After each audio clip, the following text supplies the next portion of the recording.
Hello and welcome to another build showcase video, this time for patch Scribes of Fate and Necrom. This build aims to resurrect the old school rollerblade playstyle based on stamina. And the way it's achieving it is with a mythic that fixes all of its issues. This build offers pretty much endless mitigation, and therefore its aim is to have the highest offensive stat density possible and the highest healing achievable. You put yourself in the position of an elusive assassin with enough damage to kill anyone in its vicinity, enough sustain to dodge and use as many of his defensive skills as you possibly will ever want. You use skills such as Shadow Image, Shadowy Disguise, Phantasmal Escape to always stay mobile and elusive. You use your skills to juke, confuse and disorientate your enemies. And eventually, as you come out of the shadows and strike your enemy with your highest hitting abilities, all they can do is pray that your skills do not crit. Because with this build, if some of your key abilities critically strike, your critical damage is so high that your enemy will perish in a split of a second.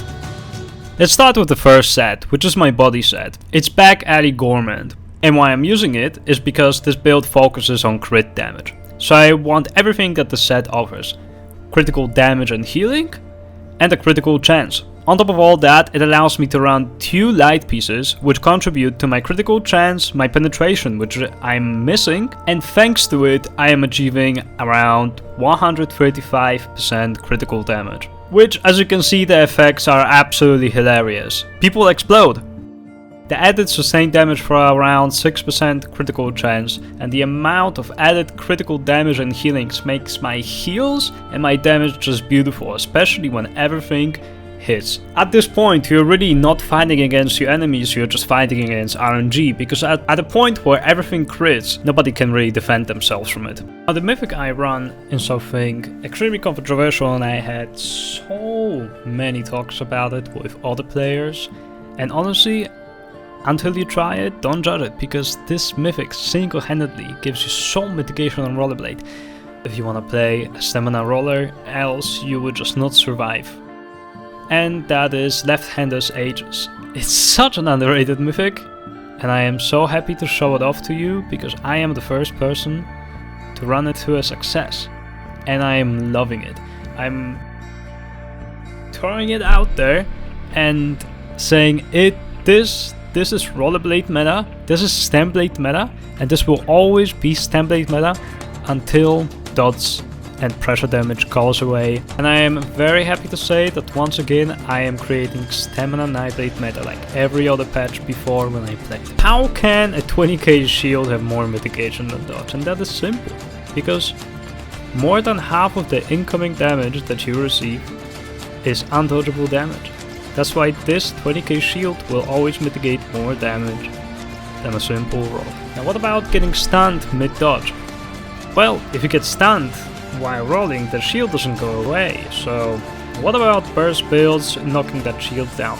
Sorry, do you actually believe anyone in this game can knock down and kill you to a 20,000 shield in a split second? Absolutely not. Your effective health at this point, with 30k HP pool, is 50,000. The next set being Vateshran Battle Axe, which is just a perfect solution for both healing and damage output. It gives me an instant burst proc set, which has a tooltip of around 9 to 10k on this build, and 300 weapon damage for when I don't burst anyone for my heals. Honestly, the set is quite a no-brainer on a Nightblade. I've been using it for years now, and as you can see, the effects are beautiful. The last set I'm using is Phoenix Moth, which can be called the offensive version of Rallying Cry. And the reason why I'm not using Rallying Cry is because I have enough mitigation and enough healing in order to not need it. I was more successful running Phoenix Moth with an infused bow than I ever was running Rallying Cry with a defending bow. My healing increases, my damage output increases, my sustain increases, and I gain more better stats. Let's get to the traits and the enchantments of the setup. I run 4 well-fitted and 3 impenetrable. I run Sharpened Frontbar and Defending Backbar, but running Infused on both gives you more sustained damage. My Jewerly pieces are all infused, weapon damage, stamina recovery. I'm running Orzorgas Smoked Bear Haunch as my food, Vampire Stage 3 and Tri-Stat Potions. Another big reason why this build is so successful is because of the race I run, and the race I run is Dark Elf. Dark Elf just simply has the best stats out there for this build.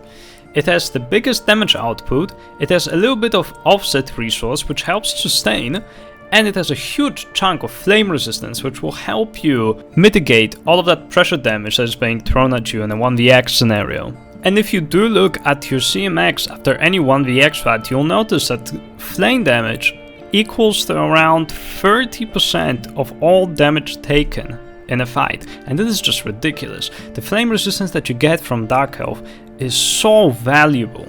A lot of people underestimate the flame resistance part of Dark Elf, but it truly is the best thing about this race. And while a lot of people think that Khajiit has the highest damage output, it is simply not true, because 12% critical damage actually equals to around 5 to 6% critical damage increase in an actual PvP scenario. Why that is so, I am not sure, but I'm sure somebody has maths behind that already.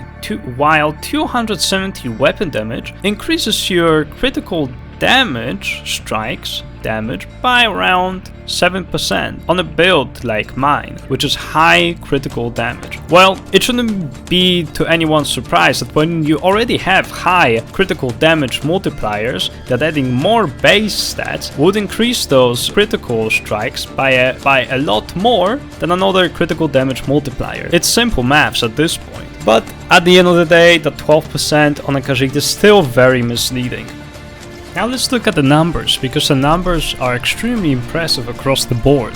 And the tooltips that I'm working with is a 41k Merciless Resolve, a 20.8k Surprise Attack, a 32k Incapacitating Strike, and a Vigor tooltip of around 35 to 37k.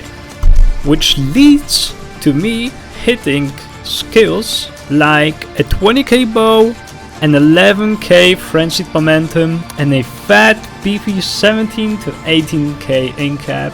The surprise attacks that do max 11 to 12k. My Frenzied Momentum has a tooltip of 15.7k. The maximum tick that I got was 12,000. How insane is that? Now let's look at the healing. The biggest Vigor tick I got so far is 4.2k, which is just so beefy on a rollerblade.